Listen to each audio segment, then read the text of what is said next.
সম্মানিত প্রিয় ভাইয়েরা, রাসূলুল্লাহ সাল্লাল্লাহু আলাইহি ওয়াসাল্লামের একজন সাহাবী, নাম হচ্ছে হযরতে আব্দুল্লাহ ইবনে আব্বাস রাদিয়াল্লাহু তাআলা আনহু।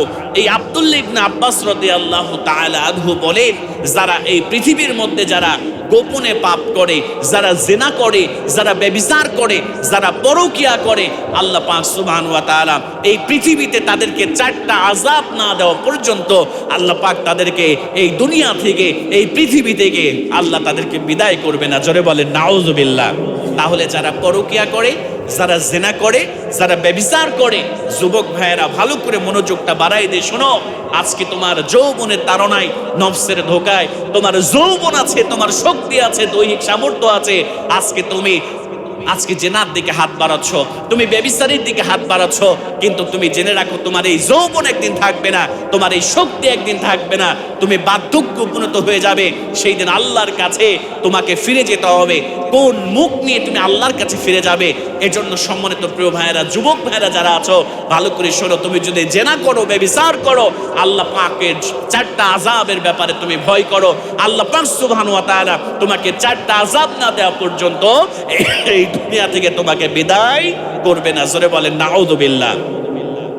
হযরত আব্দুল্লাহ ইবনে আব্বাস রাদিয়াল্লাহু তাআলা আনহু বলেন, যারা গোপনে পাপ করবে, যারা জিনা করবে, যারা ব্যভিচার করবে, যারা পরকিয়া করবে, আল্লাহ পাক সুবহানাহু ওয়া তাআলা তাদেরকে 4টা আযাব এই দুনিয়ার মধ্যে দান করবে। ভালো করে মনোযোগ দিয়ে শ্রবণ করেন প্রিয় ভাইয়েরা। ও যুবক, এই দুনিয়া ছেড়ে তোমাকে একদিন চলে যেতে হবে।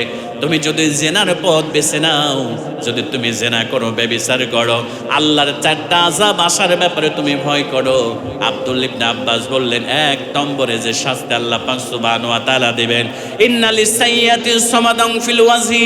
1 নম্বরে আল্লাহ পাক সুবহানাহু ওয়া তাআলার যে সমস্ত বান্দারা জেনা করবে, ব্যভিচার করবে, পরকিয়া করবে, গোপনে পাপ করবে, 1 নম্বরে রব্বুল আলামিন তাদের চেহারার উজ্জ্বলতাকে আল্লাহ পাক সুবহানাহু ওয়া তাআলা, চেহারার ব্রাইটনেসকে আল্লাহ পাক, চেহারার নূরকে আল্লাহ কমায় দিবে। জোরে বলেন নাউযুবিল্লাহ।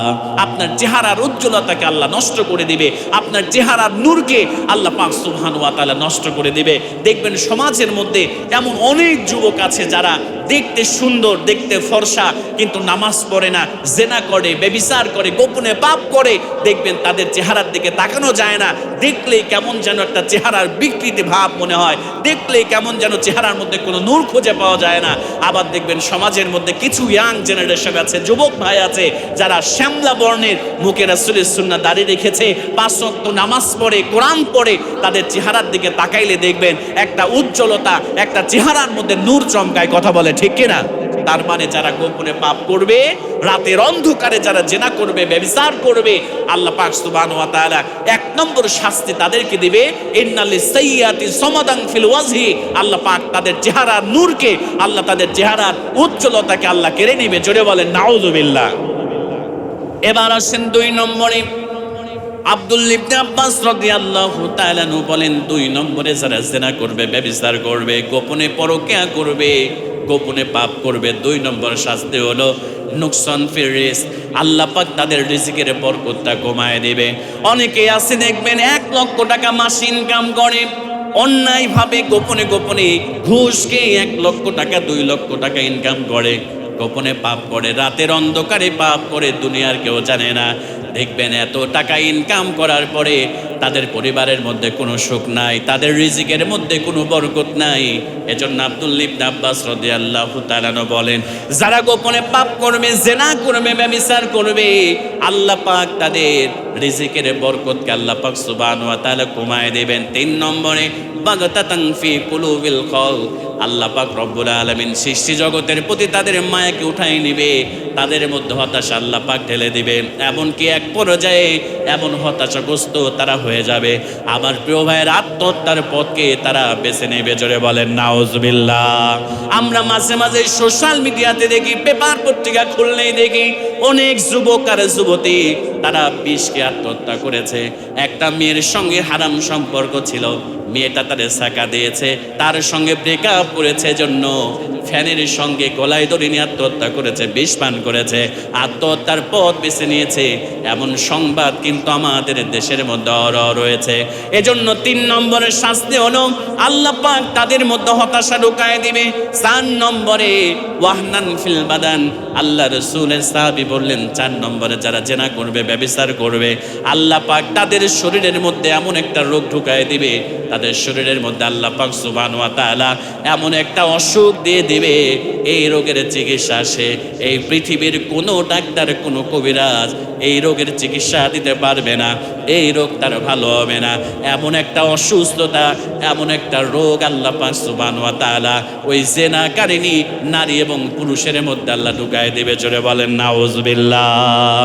আমার প্রিয়, এটা হলো দুনিয়ার শাস্তি। পরকালীন শাস্তি কি শোনেন, রাসূলুল্লাহ সাল্লাল্লাহু আলাইহি ওয়াসাল্লাম বললেন, একদিন রাসূলুল্লাহ স্বপ্নের মধ্যে দেখতে পারলেন, স্বপ্নের মধ্যে রাসূলুল্লাহ দেখেন হযরতে জিবরিল আল্লাহ রাসূলের ডান হাত ধরেছে, হযরতে জিবরাইল আমিন আলাইহিস সালাতু ওয়াস সালাম ডান হাত ধরেছে, মিকাইল আলাইহিস সালাম বাম হাত ধরেছে।